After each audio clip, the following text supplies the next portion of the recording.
ગુજરાત સરકાર અન્ન અને નાગરિક પુરવઠા અને ગ્રાહકોની બાબતોના વિભાગ દ્વારા સૌરાષ્ટ્ર કચ્છ જિલ્લા પુરવઠા અધિકારી શ્રીઓ અને પુરવઠા મેનેજર શ્રીઓની ચિંતન શિબિર અન્ન અને નાગરિક પુરવઠા વિભાગના મંત્રી શ્રી કુંવરજીભાઈ બાવળિયાના અધ્યક્ષસ્થાને યોજાઈ હતી।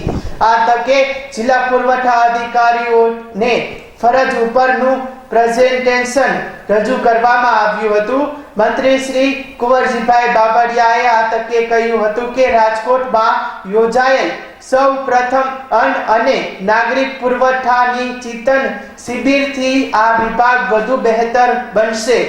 ચિંતન શિબિર થકી અધિકારીઓની કાર્યક્ષમતામાં વધારો થાય છે અને નાગરિક પુરવઠા દ્વારા લોકોની જઠરાગ્રી ઠારવાનું કામ થઈ રહ્યું છે।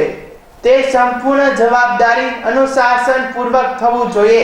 સરકારશ્રીની વિવિધ યોજનાઓ લોકો સુધી વધુ સરળતાથી પહોંચાડવાના ઉકેલ માટે સૌએ સજ્જ થવું જોઈએ। અહેવાલ દીપક રાઠોડ।